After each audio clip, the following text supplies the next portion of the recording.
críticas que se hacen sobre el régimen, sobre Maduro, no, que ya esto dejó de ser de izquierda, que esto no es marxista, que esto no es marxista. Pues sí lo es, y sí lo es porque la historia, las raíces muestran que es marxista. Y también recordemos que este gobierno de Chávez, que la gente dice que no tiene que ver con el comunismo, recuerden que muchos de sus líderes o fueron miembros o son hijos de los fundadores de la Liga Socialista. Por ejemplo, Nicolás Maduro fue miembro de la Liga Socialista. Jorge y Delcy Rodríguez fueron hijos del fundador de la Liga Socialista, que fue Jorge Rodríguez.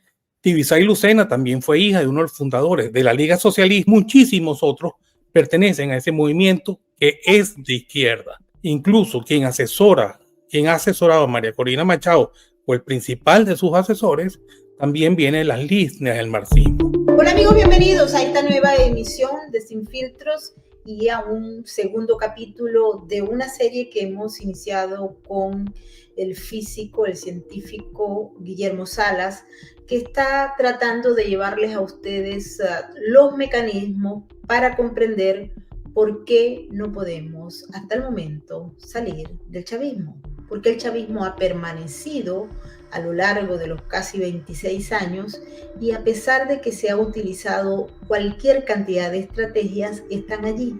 Impactante para muchos que estén. Impactante, entre otras cosas, porque se ha utilizado muchas de las herramientas que se utilizan en todos los manuales para sacar a una dictadura, para sacar a un régimen criminal. Y en el último capítulo observamos cómo el tema de las elecciones, que por qué las elecciones no sacan a los tiranos, a los dictadores, o como ustedes lo quieran llamar, que se parezcan a los del régimen. Es un sistema complejo, adaptativo, que es capaz de utilizar cualquier elemento para recomponerse. Está hecho, tiene base, tiene historia, tiene cronología, tiene ideología y tiene unos elementos que es necesario entender. En el primer capítulo de esta serie nos preguntaban por qué hay muchos que son box y otros que no lo son, pero que no entendieron lo que se explicó, o porque mucha gente en Venezuela, nosotros a veces en Venezuela creemos que somos el ombligo del mundo, pero tristemente estamos en una geopolítica, una acción geopolítica y un paradigma que se cambia, en el que nosotros somos un país dentro de muchos países con intereses grandes. Y en Venezuela no hay las soluciones mágicas que todos desean, que si deseamos que del día a la noche, luego de que el grueso de la mayoría puso a Chávez en 1998, ¿se acuerdan? Que mucha gente votó por Chávez y lo puso allí, a pesar de que otros decían, no lo pongan porque vamos a perder el país. Y dijeron, no te lo ponemos. Y la mayoría votó por él, ¿se acuerdan de eso? Ahora no hay soluciones mágicas porque no se entendió en aquella época ni se ha entendido hasta el momento qué es esto y cuál es la naturaleza del sistema. Se está apelando a que sea otro país el que vaya y saque al chavismo, o que sean los militares de algún otro país, o que sea la comunidad internacional. Pero creo que hay que entenderlo. Y nosotros en estos momentos no tenemos todo lo que se requiere para lograr el objetivo. No lo tenemos. Si no lo entendemos, nosotros vamos a presentar en esta serie algunas de las posibles estrategias que pueden ser usadas para lograr el objetivo. Les recuerdo que yo soy politólogo y periodista en el área de investigación del crimen organizado transnacional. Y mi invitado es físico puro y se ha especializado en el área de fraudes electorales electrónicos. Nosotros somos expertos que estamos con ustedes compartiendo los criterios para llevarles educación, manejo de conocimiento, despertarles, invitarlos a pensar con el sentido común y que no dejen morir el pensamiento crítico, la capacidad de analizar problemas con pensamiento crítico, porque eso es lo que destruye el régimen en primera instancia y no lo podemos dejar. Vamos a darle la bienvenida ahora sí a nuestro invitado, porque vamos a tener 3 puntos hoy muy importantes en esta serie, Quiero saludar a todos nuestros amigos que se están uniendo a nuestra plataforma. Mil gracias a los que están en el super chat, que es el más inteligente de la red. Igualmente a los que se unen a través de todas nuestras redes sociales, a través de Rumble, y por supuesto los que nos escuchan y no pueden ver. Bienvenido, Guillermo. Mil gracias por estar con nosotros. Y saludos a tu audiencia. Entonces vamos a hacerlo esto en 3 pasos ahorita. Uno es de la Revolución Francesa a la Internacional Comunista, otro de la Internacional Comunista a la fundación del Foro de Sao Paulo y el otro de la fundación del Foro de Sao Paulo hasta el chavismo. Le voy a dedicar a este programa a todos mis amigos que me dicen que el chavismo no es de izquierda. Para esos amigos míos, vamos con la primera parte, que es de la Revolución Francesa a la Tercera Internacional. Primero es para conocer el término de dónde vienen los términos izquierda y derecha y que tienen que ver la izquierda con el comunismo y con el marxismo. Vamos un poco por pasos. Recordemos que poco después de la Revolución Francesa empieza una Asamblea Nacional Constituyente que se llamó como la Convención Nacional. Esta fue entre 1793 y 1795. Allá habían 2 grupos que se disputaban posiciones contrarias. Uno eran los jacobinos, que se situaban a la izquierda de la Asamblea, y la otra eran los girondinos, que estaban a la derecha. Entre ellos siempre existió un fuerte debate. Los jacobinos es lo que tendrían ahorita lo que se llaman las ideas de izquierda, y los girondinos eran los que mantenían las ideas de derecha en aquella Asamblea. Por eso son los términos izquierda y derecha. Al año siguiente de esa Asamblea Nacional Constituyente Francesa, llega una cosa que se llamó la conspiración de los iguales. Esa conspiración de los iguales fracasa, pero es la base, el germen del comunismo. Ella es la inspiración de una cosa que se llamó la Liga de los Comunistas, que nace en Londres en 1847, y que son los que le encargan a Engels y a Marx el escrito del Manifiesto Comunista, el cual hacen en 1948. En otras palabras, el Manifiesto Comunista está plenamente ligado a esta conspiración de los iguales y por ende a la Revolución Francesa. En 1864 se produce la primera internacional. Es una asociación internacional de los trabajadores que es promovida por Marx y por Engels. Esa es la primera internacional. La segunda internacional la hace Engels en París en 1889. Y la hace, una vez ya había muerto Marx, y en ella agrupa a los partidos socialistas, socialdemócratas y laboristas, formando un amplio bloque internacional de partidos de izquierda, comunistas y socialistas. En ella asumen el himno, que era una canción revolucionaria que se llamó La Internacional. Esta canción había sido compuesta el año anterior en Francia. Ese himno lo escucharemos al final de este programa para recapitular todo un poco. En 1999, cuando se produce la Tercera Internacional, o Internacional Comunista. Esa la promueve el Partido Comunista Ruso, y ya los bolcheviques están en el poder y son los que promueven esta internacional. En esa reunión, Trotsky dice de ella que era una continuación directa de los esfuerzos heroicos y el martirio de una larga línea de generaciones revolucionarias que venían desde la conspiración de los iguales. O sea que Trotsky marca una línea entre la conspiración de los iguales y esta tercera internacional, que fue la Internacional Comunista. El siguiente paso es de la Internacional Comunista al Foro de Sao Paulo. Si quieres, ahí ponemos un video mayor para que la gente vea cómo todo eso está totalmente ligado. Desde esa internacional que se hizo hace más de 100 años hasta el Foro de Sao Paulo. Adelante. En 1919, durante la Tercera Internacional, se reunieron en Moscú los representantes de los partidos comunistas de varios países y decidieron que el comunismo se debería esparcir por todo el mundo. Trabajando por la revolución mundial fue el lema que Trotsky impuso en aquel foro. Esa decisión que se tomó hace ya más de 100 años, la de imponer en todo el planeta una forma de gobierno intrínsecamente totalitaria, marcaría el futuro de la humanidad. En 1930, adscrita a la Tercera Internacional, se creó en Nueva York el Buró del Caribe. Su función era coordinar y atender a los partidos comunistas del Caribe. De él nació en 1931 el Partido Comunista de Venezuela.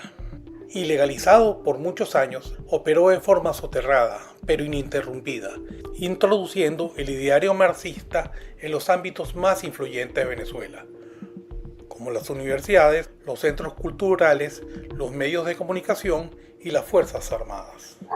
Varias décadas después, el 1 de enero de 1958, un movimiento armado liderado por Fidel Castro toma el poder en Cuba. A partir de ese momento, Castro se encargaría de exportar el comunismo a toda Iberoamérica. Primero intentó lograrlo fomentando el mecanismo que a él le había dado resultado, la lucha de guerrillas. En 1962 ocurrieron en Venezuela el Porteñazo y el Carupanazo, dos sublevaciones militares contra el gobierno democrático de Rómulo Betancourt, instigadas por el Partido Comunista de Venezuela, apoyadas desde Cuba y ejecutadas por algunos miembros de las Fuerzas Armadas venezolanas. Ese mismo año, el Partido Comunista de Venezuela, para coordinar a los diversos grupos rebeldes que comenzaron a aparecer en aquel entonces, crea las Fuerzas Armadas de Liberación Nacional. Ese fue el inicio de largos años de lucha subversiva contra la democracia venezolana. El Frente Guerrillero Antonio José de Sucre fue uno de esos grupos armados, y la Liga Socialista, el partido político al que perteneció Nicolás Maduro, fue su fachada legal. Después de largos y sangrientos años de confrontaciones, las Fuerzas Armadas venezolanas, fieles a los gobiernos democráticos, lograron someter a los grupos guerrilleros.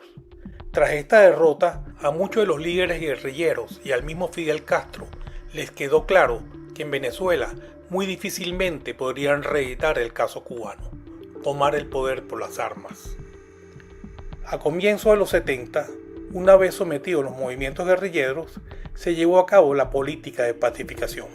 A quienes habían participado en la lucha subversiva se les eximió de los cargos penales, lo que le permitió insertarse en la lucha política y democrática.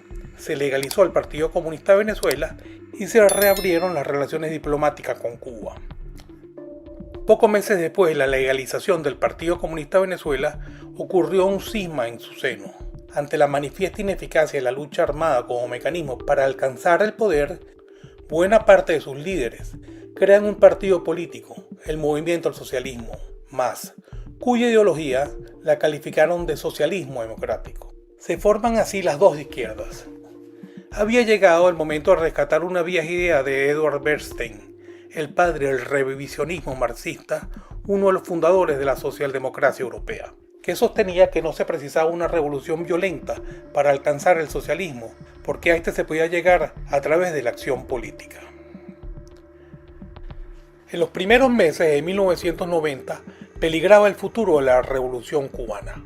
Había caído el muro de Berlín, Daniel Ortega, el único líder guerrillero que bajo la tutela de los Castro había logrado tomar el poder por las armas, lo había perdido en una elección. Y el periodo especial, un estado de pobreza y desabastecimiento que vivió Cuba debido al cese de la ayuda económica que La Habana recibía de Moscú, hacía estragos. Castro tenía muy claro que su futuro y el de su revolución dependían de un cambio de estrategia. Es en estas circunstancias que en julio de ese mismo año, Fidel Castro, junto a Lula da Silva, uno de los máximos representantes de la autodenominada Izquierda Democrática, crean el Foro de Sao Paulo, una asociación que agrupa todo el espectro de la izquierda iberoamericana, desde Michelle Bachelet, quien llegó a ser comisionada de los derechos humanos de la ONU, hasta grupos terroristas como la FARC, las Fuerzas Armadas Revolucionarias de Colombia. Bueno, ya ustedes vieron en este video cómo se vinieron desarrollando los eventos históricos que nos traen hacia un periodo muy importante en Venezuela y en América Latina, y es la integración de grupos del crimen organizado transnacional al proyecto político, como la FARC, por ejemplo, la FARC, pero otros grupos del crimen organizado transnacional. Guillermo. Sí, aquí yo creo que un poco lo que se muestra en el video, toda esa línea de conexiones que hay entre la Internacional Comunista y el Foro de Sao Paulo. Y otra cosa que hay que tener bien claro, que es que ellos modifican su estrategia por un estado de necesidad, porque las guerrillas les fracasaron en prácticamente todos los países de Iberoamérica porque se habían creado los anticuerpos. En Venezuela se hizo un ejército especializado en combatir la guerrilla y triunfó el ejército venezolano. Entonces esto lo que fue, no fue que ellos cambiaron de forma de pensar, sino que no les quedó otra, sino adaptarse a las circunstancias. Fue una adaptación evolutiva darwiniana. Y el punto que creo que es importante destacar a esta hora de la conversación es cómo el Foro de Sao Paulo, que se genera, que se crea con unos actores fundamentales, luego viene a conectarse directamente con el chavismo, para que el chavismo llegue al poder y se manifiesta, a ver, no solamente con la figura de Fidel Castro y de quienes le acompañaban, sino también en el posicionamiento interno del país. Cuéntanos. Sí, Maybor, hay que recordar, que Chávez es descendiente directo del marxismo tradicional y también del Foro de Sao Paulo. Que te recuerda que Douglas Bravo, que era un guerrillero histórico en Venezuela, fue como el agente de reclutamiento de Hugo Chávez y el que lo incitó a meterse en el ejército venezolano. Porque el ejército venezolano desde hace tiempo estaba infiltrado. Recuerda tú los golpes de Estado del 62 que fueron dados por gente infiltrada por el Partido Comunista. Recuerda también, Maybor, varios intentos de golpe de Estado contra Lucinchi, por lo menos 3. El más famoso de los cuales fue aquel que salió un grupo de tanques por la avenida Urdaneta rumbo a Miraflores y que después paró en nada. Luego ese intento de golpe lo dirigió nada menos el general Santeliz, que después el general Santeliz fue el que agarra a Chávez el 4 de febrero y hace que prepare el discurso del por ahora. Nada de eso es casual. Estamos muy infiltrados en las Fuerzas Armadas. Recuerda también, Maybor, ahorita un poquito pasando ya al socialismo del siglo XXI, no, al Foro de Sao Paulo, que quien lleva a Chávez a visitar a Fidel Castro es Luis Michelena. Y Luis Michelena era miembro del Partido Comunista de Venezuela. Ahí lo lleva y es que donde lo convencen, y es Michelena el que lo convencen, de que se olvide de buscar el poder por las armas, que llegue por la vía electoral y una vez que obtenga la presidencia de la República, entonces haga una Asamblea Nacional Constituyente para hacerse de todo el poder. Es la receta del Foro de Sao Paulo con la que se ha hecho dueño en países de Hispanoamérica, ¿no? Y también recordemos que este gobierno de Chávez, que la gente dice que no tiene que ver con el comunismo, recuerda que muchos de sus líderes o fueron miembros o son hijos de los fundadores de la Liga Socialista. Por ejemplo, Nicolás Maduro fue miembro de la Liga Socialista. Jorge y Delcy Rodríguez fueron hijos del fundador de la Liga Socialista, que fue Jorge Rodríguez. Tibisay Lucena también fue hija de uno de los fundadores de la Liga Socialista. Muchísimos otros pertenecen a ese movimiento que es de izquierda. Por eso no me vengan a decir que el chavismo no es de izquierda, cuando todo eso hiede no es que hiede, es que es parte de intrínseca de la izquierda venezolana. Y para colmo, si no quieren que todo eso es comunismo o marxismo, todo eso, ahora viene una reforma constitucional que nos van a imponer el Estado comunal. Todo esto es comunismo puro y duro, marxismo puro y duro en lo que estamos. Claro, cuando uno observa las críticas que se hacen sobre el régimen, sobre Maduro, no, que ya esto dejó de ser de izquierda, que esto no es marxista, que esto no es marxista, pues sí lo es, y sí lo es porque la historia, las raíces muestran que es marxista. El próximo punto que teníamos previsto para esta conversación es sobre la influencia de ese marxismo en las oposiciones en Venezuela. Estamos hablando de oposiciones porque son varias oposiciones. Adelante, Guillermo. Sí, por lo menos entre la oposición que ha tenido la vocería en Venezuela, muchos marxistas han tenido papeles fundamentales en la conducción de esta oposición.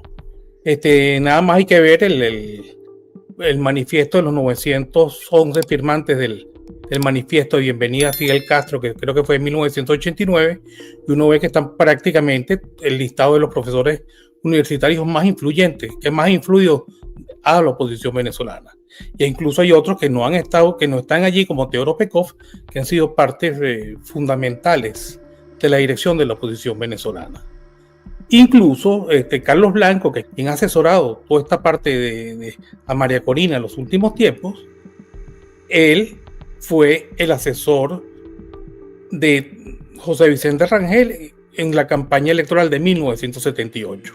O sea, incluso lo que quiero decir con esto, que incluso quien ha asesorado a María Corina Machado, o el principal de sus asesores, también viene de las líneas del marxismo. Yo creo que esto ha marcado mucho el desempeño de la oposición venezolana. Para finalizar, Maybor, quiero hablarle un poquito de lo que llamo la paradoja intrínseca del marxismo, ¿no? Y la paradoja intrínseca del marxismo es la de imponer por la fuerza la igualdad en lo material. Ahora, ¿cuál es la paradoja? Que tú, para imponer por la fuerza la igualdad en lo material, tú tienes que crear una tremenda desigualdad en las libertades. Tienes que cercenar la libertad de toda la persona. Entonces eso hace que un solo grupito acumule todo el poder y el resto de la sociedad no tenga casi ni poderes ni derechos. Eso, entonces, si tú igualas por un lado, si igualas la parte material, toda la parte de poder, que es todavía mucho más importante que la material, se vuelve totalmente desigual. Entonces eso produce una serie de contradicciones que, por ejemplo, que hace que aquello que nació hace años, que se llamó con la conspiración de los iguales, que hablamos al principio de este programa, agarre dos caminos posibles.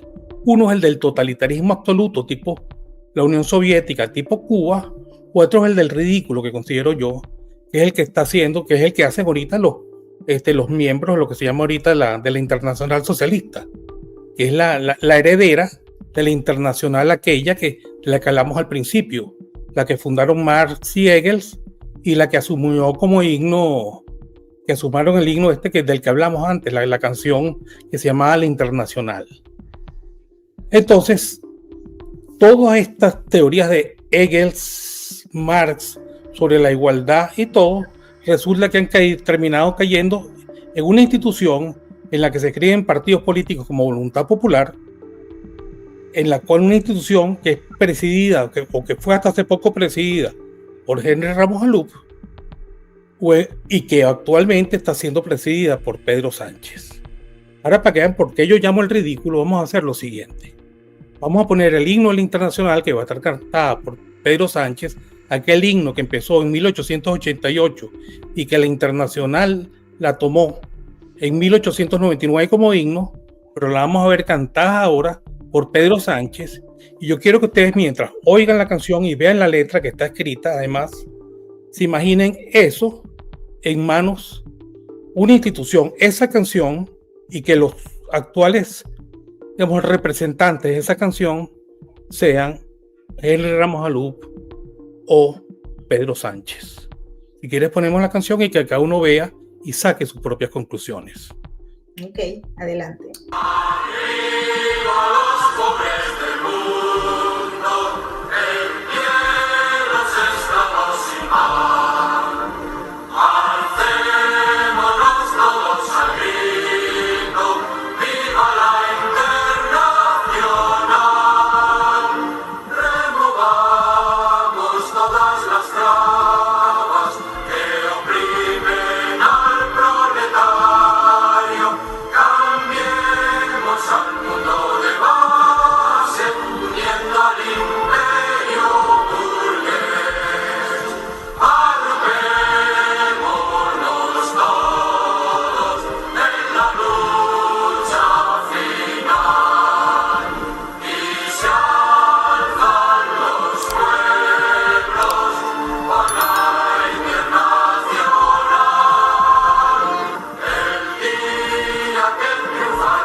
El puño y la hoz. Ahora, ustedes me dicen, leyendo la letra, de que la Tierra es un paraíso y todo eso se ha cumplido en la Unión Soviética, en Cuba o en Corea del Norte. Ustedes me van a decir si la igualdad y todo lo que hablan contra la burguesía y todo eso se da en gobiernos como el de Pedro Sánchez o se da o lo tiene Henry Ramos Jalupa en su cabeza. Por eso es que yo digo que esta paradoja del comunismo lleva a un totalitarismo brutal y que va contra lo que se inició, que es lo que se demostró, o termina en el ridículo absurdo de que la internacional haya terminado siendo manejada por Henry Ramos Jalup o por Pedro Sánchez. Bueno, eso es un poco lo que quería ponerle. Esperemos lo siguiente. Sí, fíjate que hoy hemos dado a ustedes para que reflexionen, recuerden, sentido común, pensamiento crítico y lo que nos hace diferente a los otros es que tenemos la capacidad de racionalizar y de entender. Si no lo hacemos, vamos a tener momentos mucho más difíciles de lo que habíamos hecho anteriormente, de lo que hemos experimentado anteriormente. Guillermo nos ha traído una línea histórica, cronológica, de eventos que, uno, rompen narrativas en relación a que el chavismo no tiene nada que ver con ese marxismo y esas izquierdas. Y también los otros actores que pretenden o buscan sacar al chavismo y ofrecer un cambio diferente, pero ahí están, más o menos pertenecen a la misma línea. Igual les digo más o menos es porque en el caso de la Internacional Socialista, ustedes pueden ir a la página web de la Internacional Socialista y ahí están todos los miembros. Y todos los miembros, búsquenlos, ahí están, van a aparecer con los partidos políticos que son miembros de eso. Es más, le vamos a poner la página web de allí aquí en la descripción de este video para que ustedes simplemente no tengan que ir a buscar si se les cuesta mucho buscarla por los buscadores. Se la vamos a poner aquí, ustedes simplemente van y revisan y se dan cuenta los que estén en Perú, los que estén en Colombia, los que estén en Venezuela o en España, donde el presidente del gobierno es el presidente de la Internacional Socialista y de acuerdo a la información que se ha suministrado a las autoridades, el pago para que Pedro Sánchez fuera ese jefe de la Internacional Socialista la pagó los venezolanos, es decir, Nicolás Maduro y su régimen. Guillermo, muchas gracias por esta nota de hoy que esperamos que la entienda la gente. Hay muchos bots, muchos chavistas que se vienen aquí y muchos que se supone son de oposición pero no tienen la capacidad cognitiva para entender lo que estamos hablando y dejan unos mensajes con insultos, unos mensajes grotescos que demuestran la poca capacidad educativa que tienen y el resultado positivo del régimen para acabar justamente con el pensamiento crítico, con la inteligencia e empujar un poco la ignorancia. Así que mil gracias porque esto espero que lo entiendan los del superchat de Sin Filtros y la comunidad de Sin Filtros es sumamente inteligente y ya consiguieron esa línea. Los bots no pueden entender porque son bots, tienen mensajes prefabricados y los otros es porque no logran entender porque son resultado de la revolución. Y la revolución para que se dé lo que vimos en el mensaje que todos estén con el puño como Pedro Sánchez, para ese momento, en ese lugar, ya el pensamiento crítico y el sentido común han desaparecido. Están adoctrinados y no tienen la capacidad de generar ni disenso dentro del cerebro ni ningún tipo de debate con ideas inteligentes porque fueron secuestradas por el sistema. Así que Guillermo, mil gracias. Gracias a ustedes. Y quiero también agradecerle a todos nuestros amigos que nos han seguido desde todas las plataformas. Mil gracias a nuestra audiencia desde España. Sé que están preocupados porque cada día que pasa, Pedro Sánchez se parece más a Fidel Castro o a Nicolás Maduro, a Hugo Chávez o a Gustavo Petro. Gustavo Petro también está metido en el grupito. Y si ustedes vieron el programa que hicimos, ahí lo vieron más o menos con la misma línea, aunque no estaba cantando el himno de la Internacional Socialista, sino que levantaba el puño y la bandera del M-19. Es decir, estamos codeados por todos lados. Pero no hay que perder la esperanza, porque eso es lo que ellos también quieren que ocurra. Ustedes dicen, no, ¿qué tal? Conozcan la realidad, sean estoicos. Los eventos no los van a desaparecer, están allí. Lo que importa en estos momentos es cómo ustedes enfrentan personalmente esos eventos. Si ustedes deciden alejarse y entrar dentro del enorme grupo anómico de las sociedades, pues háganlo y les va a ir peor. ¿Por qué? Porque se desactivan, porque son capaces entonces de andar como ánima en pena por allí, porque no tienen, dicen que están pesimistas, tristes, deprimidos, frustrados y no quieren luchar. Pero el resto sí vamos a seguir la lucha, el resto sí vamos a seguir entendiendo, el resto sí vamos a seguir aprendiendo y vamos a luchar para recuperar lo que no tienen porque están adoctrinados, porque tienen otro tipo de carencias, ese pensamiento crítico y sentido común. No lo vamos a dejar a manos del régimen. Bienvenidos todos aquellos que están a esta hora metiéndose o entrando a nuestra plataforma y quiero agradecer a todos nuestros moderadores. Están allí súper activos. Ahora nos vamos pidiéndoles que dejen comentarios, pero dejen los comentarios educadamente, sin vulgaridades, porque eso no se acepta en YouTube ni en ninguna de las otras plataformas. Sean educados y demuestren que el régimen no les secuestró el cerebro a los que quieren insultar. Un abrazo gigante y nos vemos en la próxima y nos despedimos con el mensaje de la RAC, porque recuerden que juntos salvamos vidas. Chao, chao. Su mirada no conoce de estadísticas. Aún así, millones de ellos padecen una cruda realidad. Su lealtad es inquebrantable, aunque no haya nadie con quien compartirla. La diferencia la haces tú. Adopta, esteriliza, colabora. Red de Apoyo Canino.